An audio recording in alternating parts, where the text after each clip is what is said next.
Magazine pluriel. Étienne Nabédé. Mesdames et messieurs, bonjour et bienvenue dans ce magazine pluriel. En voici le sommaire. Coronavirus, le sujet pousse ses tentacules dans tous les secteurs. Une réunion d'échange a regroupé hier les membres du comité technique du cadre de concertation gouvernement-secteur privé. Objectif, évaluer les impacts de la pandémie sur les activités économiques du dit secteur. Mise en œuvre du programme d'appui à la décentralisation, une signature de convention de financement entre le gouvernement togolais et l'Allemagne a eu lieu hier à Lomé. Plus de 3 milliards de francs supplémentaires seront décaissés pour le compte de ce projet. Plus de 5 millions d'électeurs béninois appelés demain aux urnes pour les élections municipales et communales, des élections masquées au terme d'une campagne marquée par de nombreux appels au boycott, mais qui doit surtout permettre au pays de retrouver une vie politique apaisée. La journée internationale des musées, c'est lundi prochain. Son objectif, devenir un point de ralliement pour célébrer la diversité des perspectives qui composent les communautés et le personnel des musées. La journée sensibilise le grand public sur les enjeux actuels des musées dans le développement de la société à l'échelle internationale. Qu'est-ce qu'un musée et pour quelle mission? Nous en parlerons dans ce journal avec nos invités.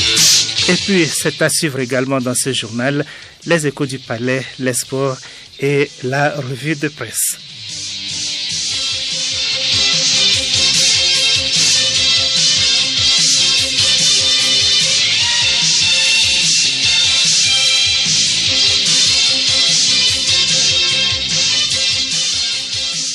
Mesdames et messieurs, une fois de plus, bonjour.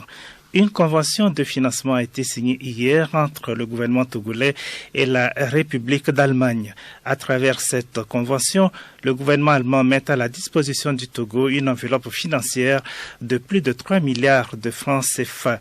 Un financement qui va servir à la construction des mairies dans les nouvelles communes du Togo, dont la mise en œuvre du programme d'appui à la décentralisation. Edmond Sogba. Cet appui financier additionnel de l'Allemagne est essentiellement destiné à la construction des mairies dans les nouvelles communes du Togo.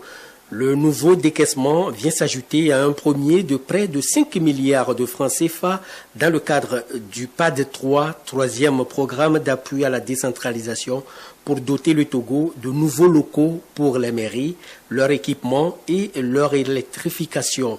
Mathias Felton, ambassadeur d'Allemagne au Togo. L'accord qui vient d'être signé, elle permettra à l'Allemagne de décaisser un fonds supplémentaire en appui de la décentralisation au Togo. Il sera mis en œuvre à travers la coopération financière de la KfW et sera destiné à la construction des mairies dans les nouvelles communes du Togo. La construction des mairies, leur équipement, leur électrification et digitalisation feront partie intégrante de ce programme.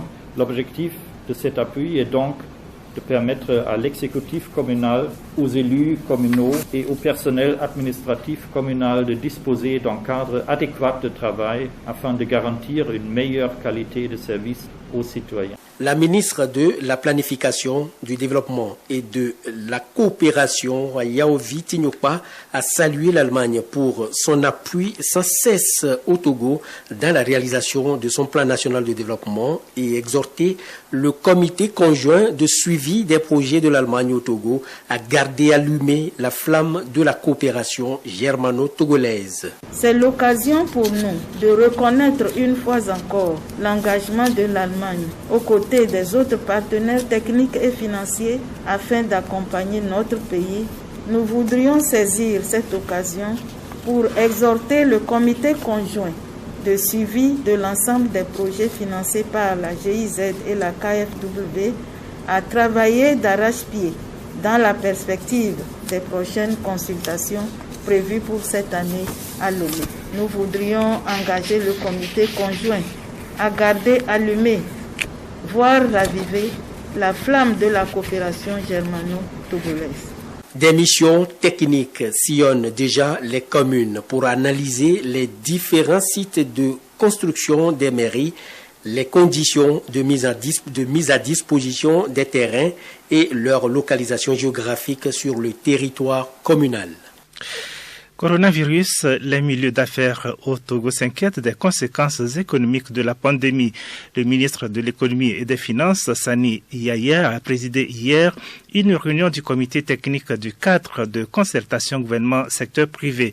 Vu l'impact de la crise sur ce secteur, la rencontre avait pour but de repenser le modèle économique togolais pour le rendre moins dépendant de l'extérieur. Yao Kamake. Le ministre de l'économie et des finances ne baisse pas les bras face aux impacts du Covid-19 sur l'économie nationale. La question a encore réuni ce vendredi les membres du comité technique du cadre de concertation entre l'État et le secteur privé. Il s'est agi d'évaluer ces impacts sur les entreprises du secteur privé et convenir sur les actions à mener en vue de les relancer. Sani Yaya, ministre de l'économie et des finances. Face à l'impérieuse nécessité de prendre les mesures d'urgence afin d'atténuer les effets du Covid-19, le gouvernement, dès le début de la crise, a adopté une stratégie à triple dimension que je qualifierais de stratégie des 3 R, à savoir la riposte, la résilience et la relance. Au titre de la résilience, le gouvernement a adopté des mesures visant à maintenir l'activité économique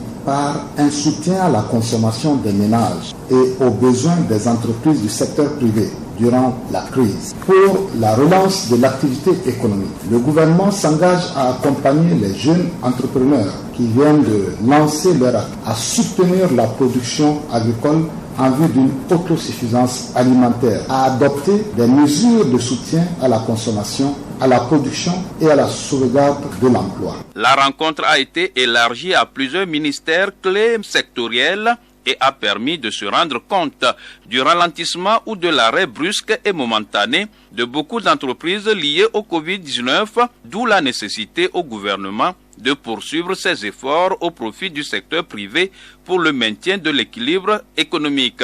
Sani Yaya. Le PNB que le gouvernement a adopté et met en œuvre fait appel au secteur privé pour le financer à hauteur de 2/3. C'est pour cela que, dans une situation encore plus particulière où le Covid a un impact certain sur le secteur privé, a proposé une série de mesures en faveur du secteur privé.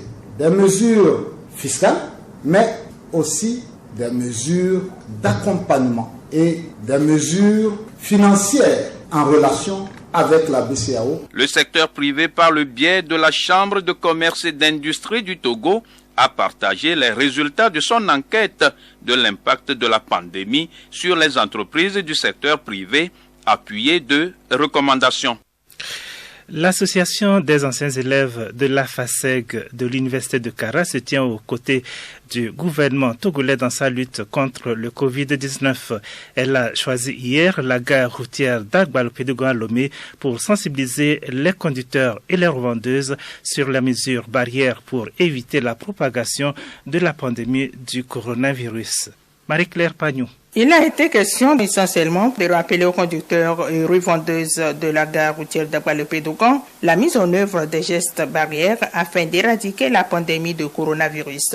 Ben Pignang, président de l'association 2AUF-UK. Quand on parle des anciens de la FASEG, on parle de gestionnaires et d'économistes. Et au regard de la pandémie de Covid-19 qui sévit dans le monde entier, actuellement, ces éminents économistes mesurent déjà l'ampleur que ça aura sur le plan économique et social si le mal n'est pas vite arrêté. Nous apportons notre contribution à la lutte contre cette pandémie et notre contribution en termes de sensibilisation. Nous sommes là pour sensibiliser nos frères et sœurs qui sont à cette gare sur surtout les gestes barrières. Les gestes barrières, on ne cesse de le dire, il y a la distanciation sociale, surtout le lavage systématique et régulier des mains et nous avons beaucoup plus insisté sur ce lavage des mains.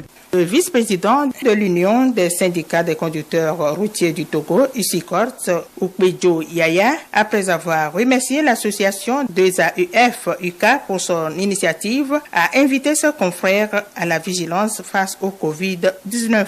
UCICORT remercie l'association des anciens étudiants de la FASEG Université de Kara d'avoir pensé à nous. Je lance un appel à l'endroit de tous ceux-là qui sont à la gare routière et dans des gares routières à l'intérieur du pays de se protéger parce que le coronavirus ne connaît personne. Il peut attaquer n'importe qui. Nous sommes très exposés parce que étant conducteur, vous passez plus de temps dans le véhicule avec des passagers que n'importe quelle personne. Donc je lance un appel à tout conducteur d'être vigilant. L'association des anciens étudiants de la FASEG de l'Université de Kara, des AUF-UK, a été créée en 2009 et a pour objectif de contribuer au développement socio-économique du Togo.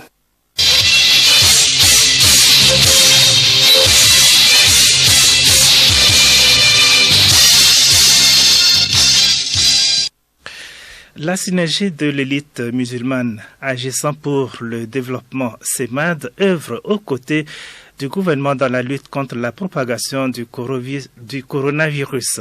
L'association, avec l'appui du ministère de la Santé et des élus locaux de la préfecture d'Assoli, a entrepris de sensibiliser en début de semaine les populations des 3 communes d'Assoli sur les gestes barrières. Une initiative qui s'inscrit dans son projet dénommé Lutte contre la contamination au Covid-19 dans la préfecture d'Assoli. Le projet entend amener les populations de cette localité à prendre au sérieux les enjeux de cette pandémie et à pratiquer les mesures préventives. Tiazodi Bouraïma, chargé de projet à la CEMAD. Nous avons tout d'abord fait des constats concernant les informations relatives au coronavirus. Les populations de l'intérieur n'ont pas la même chance que les populations qui sont à Lomé. Les populations qui sont à l'intérieur n'ont pas cette chance-là. Et surtout, lorsqu'il y a des informations venant du gouvernement, il y a des gens qui ne prennent pas ça au sérieux. Et pourtant, la pandémie est en train de faire ses ravages. Et donc, c'est à cela que nous sommes dit, il faut qu'on se lève pour que ces populations qui sont à l'intérieur puissent comprendre et connaître ce que c'est que Covid-19, quels sont les moyens préventifs avec l'appui du ministère de la Santé qui nous a appuyé techniquement pour que nous puissions réaliser ces affiches-là. Nous avons collé ces affiches-là partout, que dans les 3 communes, dans les lieux publics, pour permettre aux gens de voir ce que c'est que Covid-19, quelles sont les mesures barrières. Avec les chiffres sans cesse croissants de la contamination à l'intérieur du pays, la synergie de l'élite musulmane agissant pour le développement invite les autres associations, ONG et cadres de chaque localité à s'engager dans la sensibilisation des populations de l'intérieur. Tiazodi Bouraïma que nous retrouvons. C'est l'occasion pour nous d'interpeller les premiers responsables de nos communes, de prendre à bas le corps cette sensibilisation-là pour relayer l'information dans les différents cantons, pour que les populations qui y vivent puissent comprendre réellement l'enjeu de cette pandémie. Et aussi, nous interpellons également les cadres des localités de venir en aide à ces populations-là à travers les sensibilisations, à travers les matériels de protection. Et enfin, nous disons merci d'abord au gouvernement togolais qui a fait un effort pour que les populations puissent comprendre ce que c'est, qui a mis les mesures à suivre. Et nous interpellons également ce même gouvernement de mettre les moyens aux associations, aux ONG, aux entreprises qui font des efforts pour relayer l'information dans les localités pour que nous espérons la fin de la contamination au Covid-19.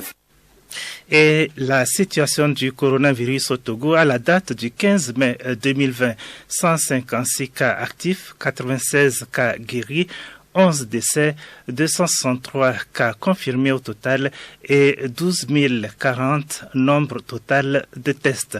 C'est donc en début de semaine que le Togo a franchi la barre symbolique des 200 cas. Si c'est encore relativement modeste, cela indique tout de même que le nombre de contaminations a doublé en 2 semaines. Outre une certaine dissémination sur le territoire, cette augmentation relativement rapide serait la conséquence de la pression des pays pays voisins tels que le Ghana, le Burkina Faso, la Côte d'Ivoire qui ont décidé d'assouplir les mesures de protection. Le déconfinement ou l'assouplissement des restrictions aurait donc entraîné beaucoup de nouvelles vagues de voyageurs qui arrivent dans le pays, un phénomène accentué par la porosité des frontières. En clair, le mal est bien réel et est loin d'être maîtrisé. En l'absence de véritables médicaments et d'un vaccin, le respect des gestes barrières et notre discipline individuelle et collective peuvent contribuer à mettre un terme à l'évolution de la maladie. Plus que quelques jours et les fidèles musulmans en auront fini avec le jeûne du Ramadan. Mais avant, ils doivent observer la nuit du destin ou Laylat al-Qadr. La nuit du destin est l'une des 10 nuits dernières, les nuits du mois de Ramadan, considérées comme bénies chez les musulmans qui doivent y faire des invocations, des prières, réciter le Coran et demander le pardon sincère pour leurs péchés. Quelle est la signification de la nuit du destin et que faire pendant la nuit du destin? Découvrons-le dans ce magazine de Yacoubou Wahabou et Juliette Kandé. La nuit du destin, ou Laylat Qadr, est dans la religion musulmane un instant très important qui invite tous les croyants à un moment d'importante introspection. Pour les fidèles de l'islam, il s'agit d'une nuit bénie, symbolisant non seulement la révélation du Coran au prophète Mohammed, mais aussi un voyage nocturne du prophète jusqu'à la mosquée Al-Aqsa de Jérusalem. Elle est considérée comme la nuit la plus sainte de l'année et observée au cours de l'un des 10 derniers jours impairs du mois.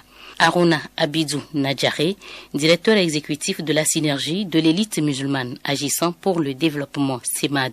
Le premier hadith parlant, n'est-ce pas, donc de Laylat al-Qadr, le saint prophète Mohammed sallallahu alayhi wa sallam, il a dit aux musulmans, cherchez la nuit du destin dans les 10 derniers jours du mois de Ramadan. Partant de là, nous devons comprendre qu'il est très important d'ailleurs aux musulmans d'observer toutes les nuits de ces 10 jours. Maintenant, par rapport aux jours impairs, certes, il y a également certains hadiths qui nous disent chercher, n'est-ce pas, donc la nuit dans le Qadr dans les jours impairs, c'est-à-dire le 21e jour, le 23e jour, le 25e jour, le 27e jour, le 29e jour. Et certains hadiths même vont plus loin pour situer même la nuit dans le Qadr le 27e jour. Mais, musulmans que nous sommes, pour ne pas risquer, il faut mieux observer, n'est-ce pas, donc les 10 jours. Donc je peux avoir espoir que par la grâce d'Allah subhanahu wa ta'ala, moi aussi, j'ai pu rencontrer la nuit du Qadr.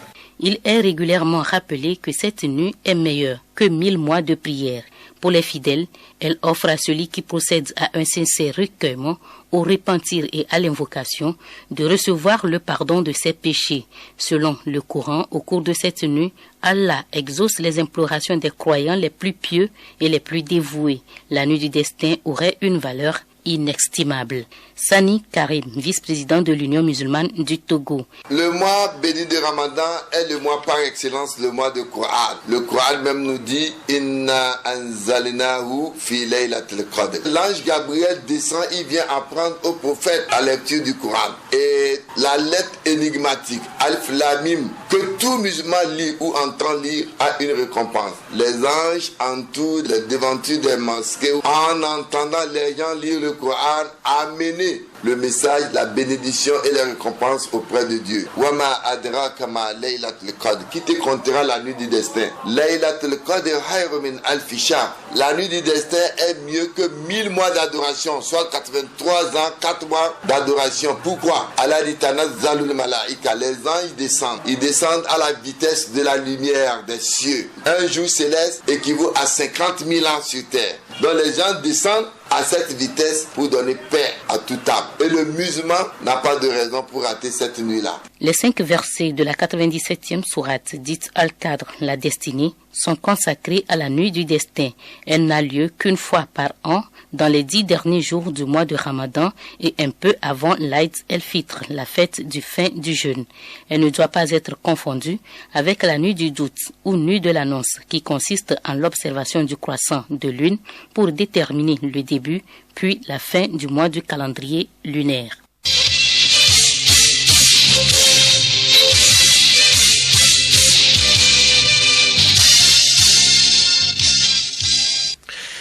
5 400 000 électeurs béninois sont appelés aux urnes demain pour le premier tour des élections municipales et communales en dépit du coronavirus. La campagne électorale qui s'est achevée hier ne ressemble à aucune autre. Pour beaucoup, elle aura été virtuelle, étendue. Tout ou presque tout s'est fait dans la presse. Juliette Kandé. Les électeurs béninois sont donc appelés à choisir parmi plus de 1400 candidats dans près de 15 000 bureaux de vote du pays en pleine pandémie de coronavirus. Et ce, alors que de nombreuses voix, notamment au sein de l'opposition, ont déjà appelé au report de ce scrutin. En avril, la Cour africaine des droits de l'homme avait tranché en faveur de l'opposant Sébastien Ajavon, imposant au Bénin de suspendre ces élections qu'elle jugeait non inclusives. Pour le collectif pour la sauvegarde de la démocratie béninoise, un collectif de Béninois de la diaspora, cette élection est une vaste escroquerie politique et présente un caractère exclusif en raison du contexte sanitaire imposé par le Covid-19. Jeudi dernier, la Fédération internationale pour les droits humains a prévenu que le coronavirus représentait un défi supplémentaire pour les processus électoraux en Afrique subsaharienne. Demain, jour de vote, les listes des 97 communes du Bénin proposent des candidats de 5 partis, plus ou moins importants ou plus ou moins proches du pouvoir. Mais la population s'inquiète surtout de la propagation du coronavirus. Le pays comptait jeudi seulement 339 cas confirmés officiellement, mais leur nombre a fortement augmenté ces derniers jours en raison des tests massifs organisés par le gouvernement vers des groupes cibles comme les enseignants et les agents de santé. Pour limiter la propagation du virus, le gouvernement a interdit les meetings politiques et les rassemblements de plus de 50 personnes. La campagne électorale s'est donc limitée aux affichages et aux messages diffusés via les médias et réseaux sociaux. La Commission électorale nationale autonome Sénat se veut toutefois rassurante et assure que le gouvernement et la Sénat ont pris les mesures pour protéger les citoyens, ce qui n'empêche pas l'opposition de dénoncer une élection à marche forcée. Au Burkina Faso, les familles des 12 détenus morts en cellule exigent des explications. Soupçonnés de terrorisme, ils avaient été interpellés et gardés à vue dans une cellule de la brigade de gendarmerie où ils auraient trouvé la mort. Au lendemain de leur arrestation, une délégation des familles s'est rendue à la brigade de la gendarmerie pour s'enquérir des nouvelles. Mais en vain, ce n'est que 48 heures après que les familles ont été informées que les personnes interpellées sont décédées pendant leur détention. Le collectif contre l'impunité et la stigmatisation se dit extrêmement préoccupé par le sort des rescapés et recommande une commission d'enquête spéciale pour faire la lumière sur cette affaire. Le financier présumé du génocide au Rwanda, arrêté ce matin à l'issue d'une opération menée à l'aube en banlieue parisienne, l'homme d'affaires Félicien Kabuga était activement recherché par la justice internationale depuis 25 ans.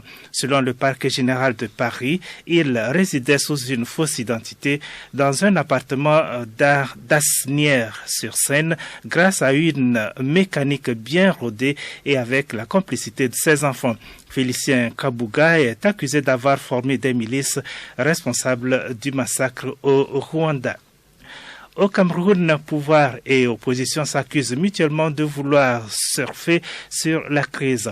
6 membres de l'opération de solidarité Survie Cameroun lancée par l'opposant Maurice Kamto ont été arrêtés alors qu'ils distribuaient gratuitement des masques et du gel hydroalcoolique pour lutter contre le Covid-19.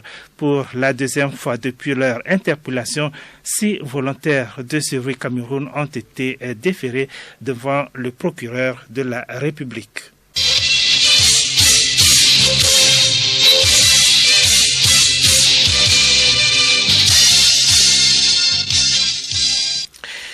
Deuxième partie de ce magazine pluriel, Musée pour l'égalité, diversité et inclusion. C'est le thème de l'édition 2020 de la Journée internationale des musées. Cette journée vise un objectif, devenir un point de ralliement pour à la fois célébrer la diversité des perspectives qui composent les communautés et le personnel des musées. La journée met surtout l'accent sur le nouveau rôle des musées en tant qu'acteurs actifs dans leur communauté. Et au fur et à mesure qu'ils jouent un rôle de plus en plus important en tant que pôle culturel, ils trouvent également de nouveaux moyens d'honorer leurs collections, leurs histoires et leur héritage, créant ainsi des traditions qui auront de nouvelles significations pour les générations futures. Pourquoi une journée dédiée au musée et quel impact sur le développement des communautés?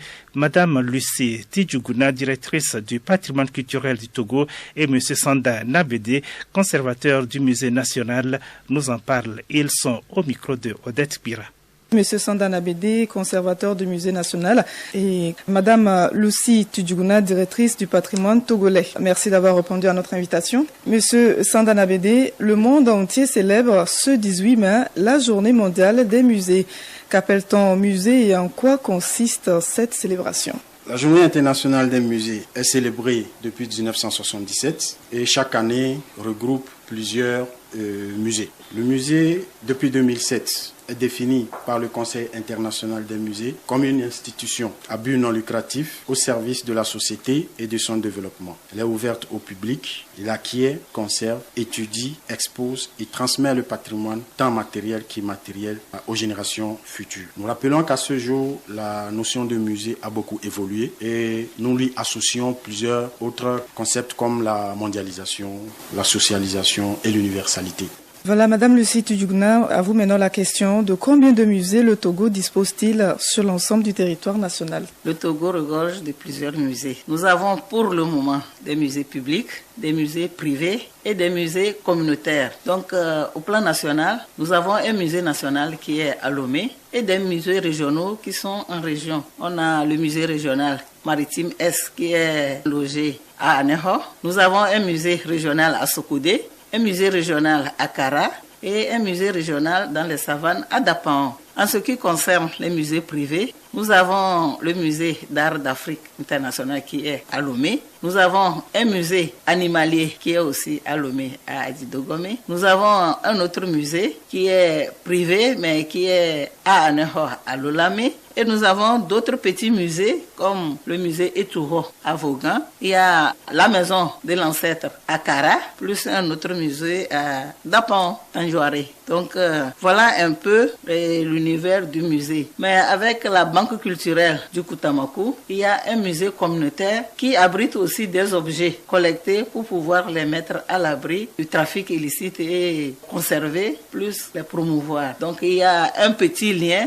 Les détenteurs de ces objets viennent déposer les objets au musée contre de petits micro-crédits qu'ils vont générer pour avoir des revenus. Madame Lucie, ces objets remontent à quand et comment ont-ils été rassemblés? Au musée national, par exemple, nous avons des objets qui sont issus de la collection de Ponton. Donc le musée national a hérité des objets achetés du musée Ponton. Il y a eu d'autres objets qui sont venus grâce aux organisations des semaines culturelles et les objets étaient à l'Institut français qui ont été aussi donnés pour enrichir les collections. Et nous avons encore d'autres objets qui proviennent de l'organisation de certaines expositions, par exemple de l'Institut français ou bien de l'Institut Goethe, qui viennent renflouer nos collections au musée national. Les autres collections sont aussi collectées auprès des détenteurs et mis à la disposition des musées. À Aneho, par exemple, vous avez divers objets qui remontent de la période coloniale, des objets issus de la chefferie traditionnelle et bien d'autres. C'est la même chose pour les autres. Mais on dit à quand cela remonte. Ici, c'est les objets en eux-mêmes. Ils ont différentes datations. Mais les ouvertures des musées, c'est là où nous allons dire que depuis 1914, le décret portant création du musée national est là. Et les autres, c'est à des dates différentes. En 83 et 90 plus 2000, les autres musées régionaux ont été créés. D'accord. Ces objets ou entités appartiennent-ils à l'État ou à des particuliers? Au musée national, il y a des objets qui appartiennent à l'État et d'autres qui appartiennent à des privés ces objets qui appartiennent au privé sont mis en dépôt. C'est la même chose dans les autres parce que vous pouvez déposer votre objet et là, si vous ne l'avez pas donné ou bien vous ne l'avez pas légué, l'objet continue à être votre objet, mais il est en dépôt pour la valorisation et pour l'exploitation. Au moment voulu, quand vous voulez retirer votre objet, c'est un contrat, là vous venez retirer votre objet. Les autres qui ont été acquis par l'État restent toujours la propriété de l'État. Monsieur Sanda, je reviens à vous. Alors, dites-moi, par quels moyens ces objets ont été collectés? Il faut souligner que chaque musée a sa politique de collecte. À notre niveau, au Musée national, nous avons 3 modes d'acquisition. D'abord, il y a des dons. Une personne de bonne volonté peut venir céder à titre gracieux ces objets au Musée national pour une mise en valeur. Il y a ensuite les rachats. Aujourd'hui, mais il faut quand même souligner que le musée n'a pas un budget consacré au rachat d'objets, mais quand même, il y a la mode rachat qui est exercée. Donc, c'est un prix modique qui est mis. Du coup, quelqu'un qui dispose des objets et qui ne veut pas les céder à titre gracieux à l'État peut venir les vendre au musée, mais seulement à titre gracieux. Et très souvent, ça se limite au déplacement de la personne, rien de grand, quoi. Voilà. Et enfin, les dépôts. Dans les dépôts, c'est une personne physique ou morale qui peut venir déposer ses objets pour une durée déterminée. Donc, à la fin du contrat, il peut venir récupérer ses objets. Vous avez parlé de contrat, Madame Lucie aussi a parlé de contrat. Dites-moi comment ça s'arrange. Ce n'est pas payant, c'est un papier que les 2 parties signent et à la fin, le musée prend l'engagement de lui restituer ses objets à l'État. Voilà. Comme d'autres pays d'Afrique, le Togo a-t-il lui aussi perdu des objets sur la période de la colonisation? Effectivement, aucun pays africain n'est épargné. Le Togo a perdu beaucoup d'objets, sauf qu'à ce jour, il n'y a pas encore un inventaire exhaustif qui a été élaboré. Sauf que nous savons quand même qu'au musée de Quai Branly, nous disposons 2000 objets là, dans leur réserve. Et à l'université de Berlin également, nous disposons entre 20 000 et 30 000 objets. Donc là, il nous faut faire un inventaire dans ce genre de pays afin de voir combien d'objets nous disposons et maintenant de lancer la procédure s'il le faut. Madame Lucie, ces objets sont-ils victimes de trafic illicite ou comment? Bon, les objets qui sont à l'étranger actuellement, oui. Il y a certains objets qui sont victimes du trafic illicite, oui. Mais il y a d'autres qui ont été acquis licitement. Donc, les objets qui partent sans qu'on ne sache leur destination sont des objets exportés illicitement. Donc c'est pour cela qu'avec l'apport du Conseil international des musées, on commence à avoir des certificats d'exportation d'objets. Parce que pour éviter que tous les objets continuent par partir hors de leur lieu d'origine, ce marché qui est un grand marché incontournable parce que ce sont des gens très bien outillés qui pratiquent ce commerce. Jusqu'à ce jour, nous avons les objets de par le monde qui partent d'une manière illicite. Donc, il y a vraiment beaucoup de choses à faire pour enrayer ce marché parce que tous les objets qui sont des objets importants, des objets culturels, quand ils ne sont pas inventoriés, quand les détenteurs ne savent pas que ces objets sont importants, on les laisse partir, soit disant que ce sont des objets artisanaux tout court. On permet que les objets fabriqués sur le plan artisanal puissent être emportés pour des souvenirs, mais les objets culturels originels ne doivent pas partir de cette manière parce que les objets au musée ne sont pas achetés. Tous les objets qui sont au musée sont inventoriés et ils ne doivent pas faire l'objet d'un quelconque achat. Donc sur ce point, les objets qui sont au musée sont préservés du trafic illicite. Alors Madame Lucie,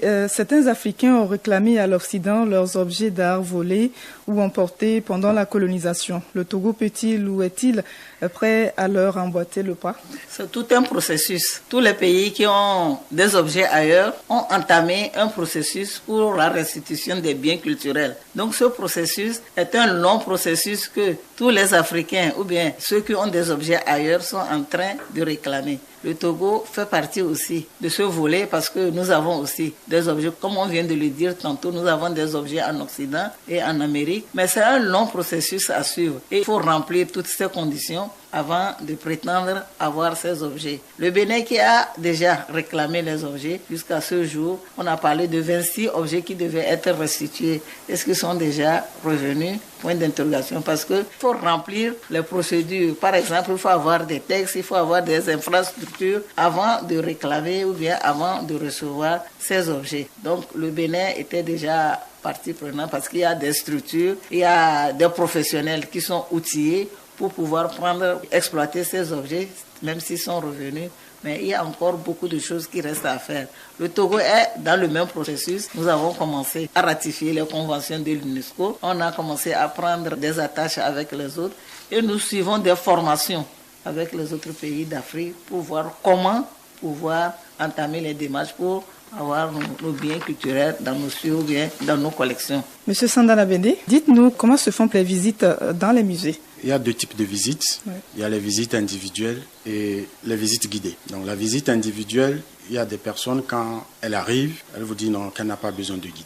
Et donc, elle fait seule la visite, le temps qu'il veut, et à la fin, il s'en va. Donc déjà, quand vous arrivez, vous prenez votre ticket, on vous demande si vous voulez un guide. Si vous voulez faire votre visite individuelle, vous la faites. Dans le cas contraire, vous demandez un guide, qui est le 2e type de visite, visite guidée. Et là, il y a des guides qui sont dans nos musées et qui vous accompagnent avec des explications à l'appui. Le ticket coûte combien? Au musée national, et ça dépend aussi, nous avons catégorisé. Donc il y a le groupe des scolaires, le groupe des adultes et le groupe des non-nationaux. Donc par exemple, le groupe des scolaires, le cours primaire, eux, ils payent 50 francs. Le collège et le lycée, ils payent 100 francs. Les étudiants payent 500. Les adultes togolais que nous sommes, nous payons 1000 francs. Et les non-nationaux payent 1500 comme ticket. Mais nous faisons aussi des prix de groupe. Donc quand déjà c'est un groupe de 10 personnes et au-delà, il y a des prix de groupe que nous appliquons. Le Togo, tout comme les autres pays, est frappé par le Covid-19, ralentissant ainsi les activités touristiques et économiques. Quelle est la situation au niveau des musées du Togo?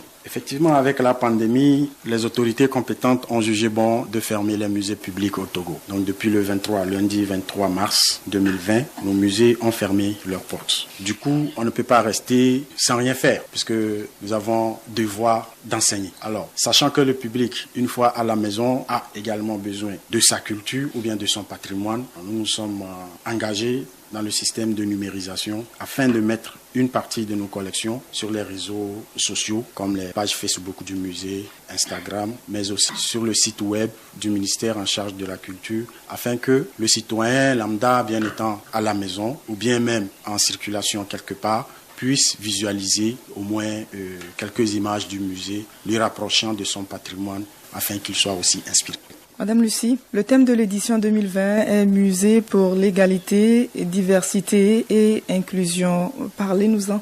Il faut dire que le Conseil international des musées, qui est une organisation internationale, choisit chaque année un thème pour illustrer cette journée. Parce que le thème doit être au cœur des préoccupations de la société. Cette année, le Conseil international avait jugé bon de choisir le thème Musée pour l'égalité, diversité et inclusion. La question, la journée internationale des musées, vise à devenir un point de ralliement pour à la fois célébrer la diversité des perspectives qui composent les communautés et le personnel des musées et à promouvoir des outils pour identifier et surmonter les préjugés dans ce qu'ils affichent et les histoires qu'ils racontent. Le potentiel des musées a créé des expériences significatives pour les peuples et quand on a les cultures, chaque peuple a une culture et toutes les cultures s'équivalent. Donc c'est pour cela qu'on parle de musée pour l'égalité. Ce que nous avons dans nos collections, ça fait partie des patrimoines.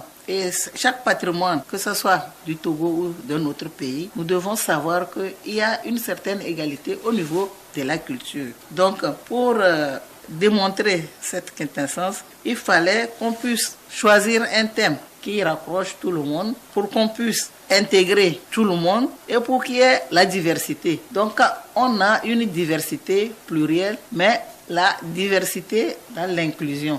Madame Lucie Tidjouguna, directrice du patrimoine togolais, votre message pour conclure? Nous allons inviter toute la population à respecter les mesures barrières que le gouvernement a prises et puis à vraiment nous mettre en tête qu'après cette Covid-19, les musées, les collections doivent toujours être exploitées, être promues et nous allons vraiment nous battre pour que nos musées soient visités, pour que tout le monde puisse mettre la main à la pâte parce que le musée est une institution pour tout le monde. Monsieur Sanda Nabédé, oui, conservateur du musée national, votre message pour conclure? D'après nos statistiques de visite, nous avons constaté que les Togolais adultes ne visitent pas les musées. Nous sollicitons de la part des autorités compétentes l'adhésion dans les curricula de l'enseignement primaire et secondaire, les notions de patrimoine, afin d'amener les jeunes à mieux appréhender leur patrimoine. Nous avons des partenaires économiques et financiers qui nous accompagnent dans nos activités. Cependant, c'est vraiment insuffisant. L'État fait de son mieux et l'État aussi a des priorités. Nous invitons toute personne,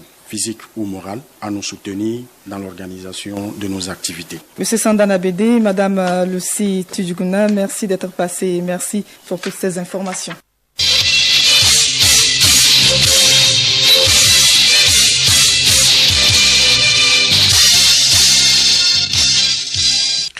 Écho du Palais. 5 ex-agents de l'Office togolais des recettes hôtelières accusés de détournement de fonds ont été condamnés par la Cour d'assises de Lomé.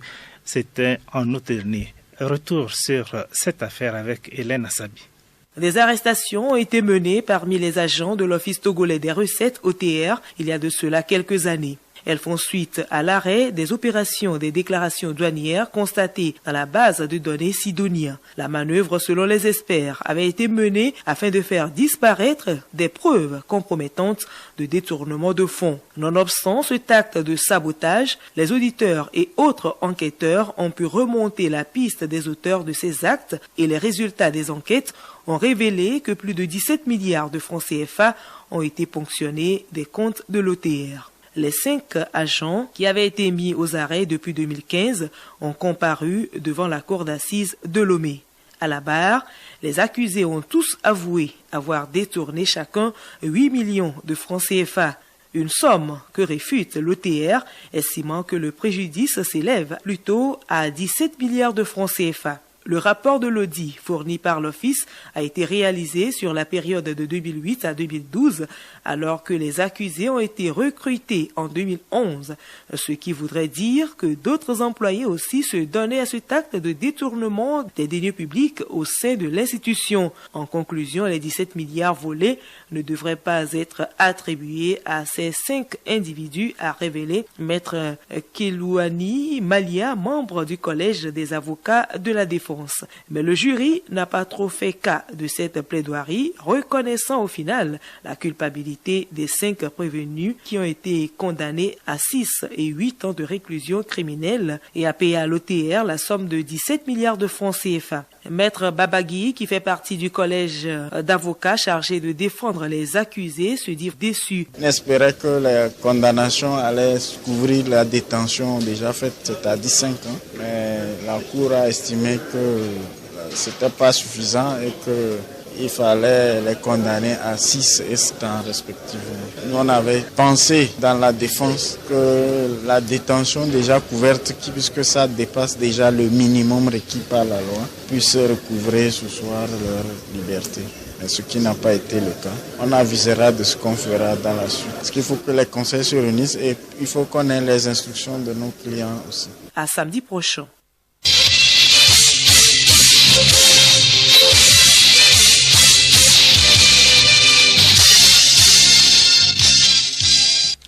Du sport et du cyclisme, le Tour de Grande-Bretagne qui devait se tenir du 6 au 13 septembre 2020 a été annulé, raison invoquée la pandémie du coronavirus. Fidèle Mawina. La décision a été prise après des consultations approfondies avec la Fédération britannique de cyclisme, les actionnaires régionaux, les sponsors et les partenaires de la course, selon un communiqué rendu public. Il existe des doutes substantiels sur le fait d'organiser des événements à grande échelle et publics, ainsi que des rassemblements tels que le Tour de Grande-Bretagne en cette période de Covid-19. Football, après 2 mois d'interruption, l'ex-milieu de terrain du Paris Saint-Germain, Christophe Nkunku, retrouvera les terrains de la Bundesliga où il s'affirme comme l'un des meilleurs passeurs dès sa première saison. À Leipzig, Christophe Nkunku salue quotidiennement son entraîneur en dialecte bavarois qui s'en émeut à chaque fois. Il y a pourtant mieux que les efforts linguistiques pour résumer l'adoption du milieu français âgé de 22 ans, arrivé l'été dernier du Paris Saint-Germain pour 13 millions d'euros. Une majorité d'Allemands est contre la reprise de la Bundesliga alors que le championnat est prévu pour reprendre ce week-end après plus de 2 mois d'interruption en raison bien sûr de la pandémie du Covid-19. Plus de la moitié interrogée en Allemagne est opposée donc au retour aussi précoce de la compétition. Le sondage effectué pour le compte de la chaîne allemande ARD indique que 56% des personnes interrogées s'opposent à la reprise et 31% soutiennent le retour du championnat. Par ailleurs, 40% des répondants se prononcent en faveur d'un assouplissement des mesures restrictives imposées à la population.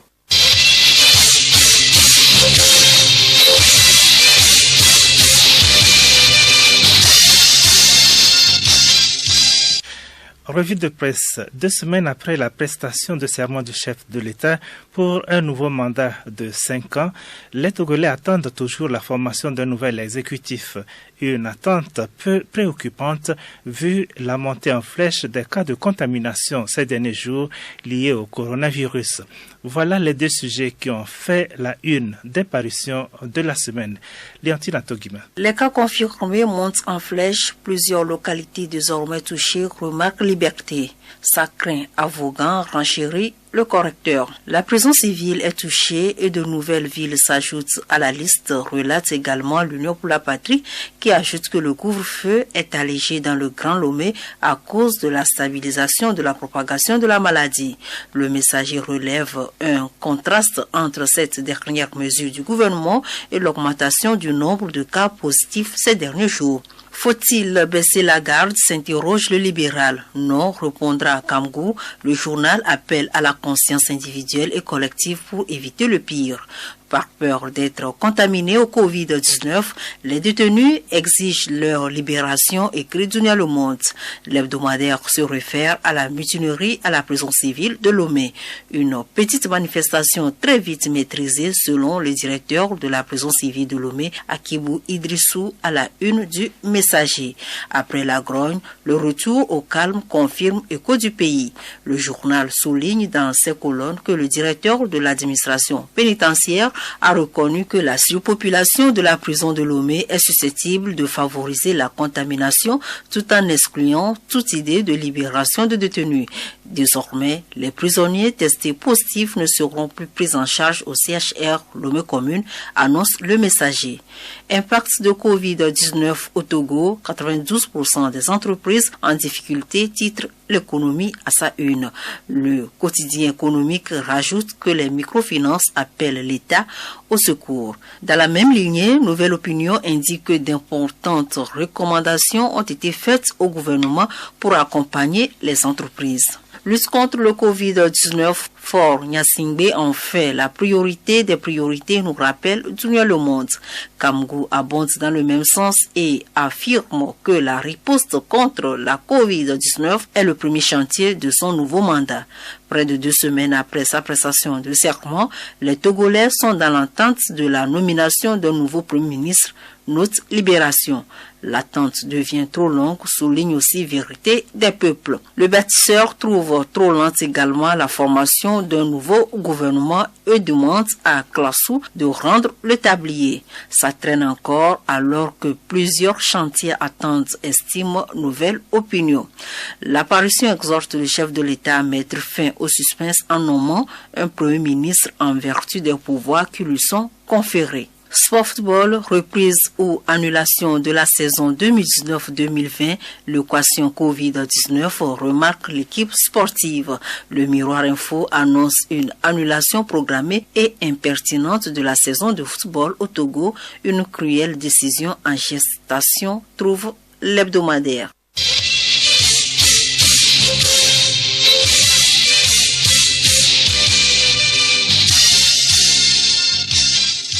Pluriel, le magazine hebdomadaire de Radio Lomé.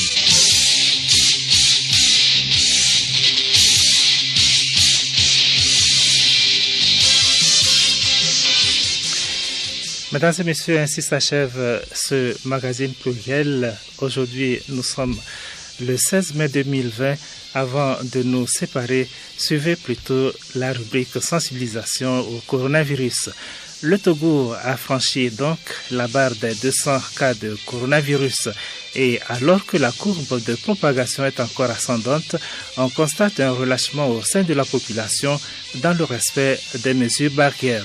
L'Association pour l'observation, le développement, l'environnement et la paix au Togo se met aux côtés des autorités pour rappeler aux populations l'impérieuse nécessité d'observer les mesures pour briser la chaîne de contamination.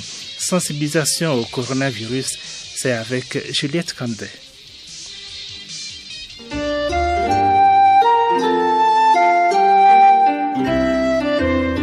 L'Association pour l'observation, le développement, l'environnement et la paix au Togo est sur le terrain, notamment dans la préfecture d'Aguenivé, pour intensifier la sensibilisation. Nous recevons le président de l'association, Dr Bamazé Bewinabadi. Nous avons comme population cible les gens des marchés, les gens des chantiers et ailleurs quand on rencontre des gens. Ce n'est pas là où les gens vont se regrouper seuls que nous devons sensibiliser. Si nous avons l'occasion de rentrer au moins dans certaines contrées de la préfecture pour plus de sensibilisation afin que le message du gouvernement puisse atteindre les communautés, on le fera. C'est d'ailleurs même pour ça que nous sommes là. Nous avons une équipe déjà sur le terrain, au marché d'Assier par exemple, qui se chargeront de partager des cache-nez à certains qui vont nous dire qu'ils n'en ont pas. Puisque nous avons eu certains petits moyens, il ne faut pas qu'on les garde pour nous. Il faut qu'on utilise ces moyens pour le social. Nous avons, entre autres, les dispositifs de lavage de mains. Nous avons des gels, nous avons du savon, presque tout ce qui est demandé pour prendre la mesure de la chose. Vous vous présentez comme des relais de bonnes pratiques et des mesures prises par le gouvernement. Pourquoi le choix d'Aguenivé? Justement, Aguenivé semble être le plus touché par la pandémie. Voyez-vous, ce n'est pas tellement bien. Donc Agué semble être le plus touché. Par conséquent, il semble être le plus enclin à partager la pandémie. Donc pour cela, il faut mettre les mesures barrières. Crier fort pour que la population d'Agué puisse être touchée et amenée au respect. La pandémie Covid-19 se propage rapidement. Pour la freiner, toutes les solutions barrières comptent. La distanciation sociale et se laver les mains en font partie. Les masques peuvent limiter la diffusion de Covid-19.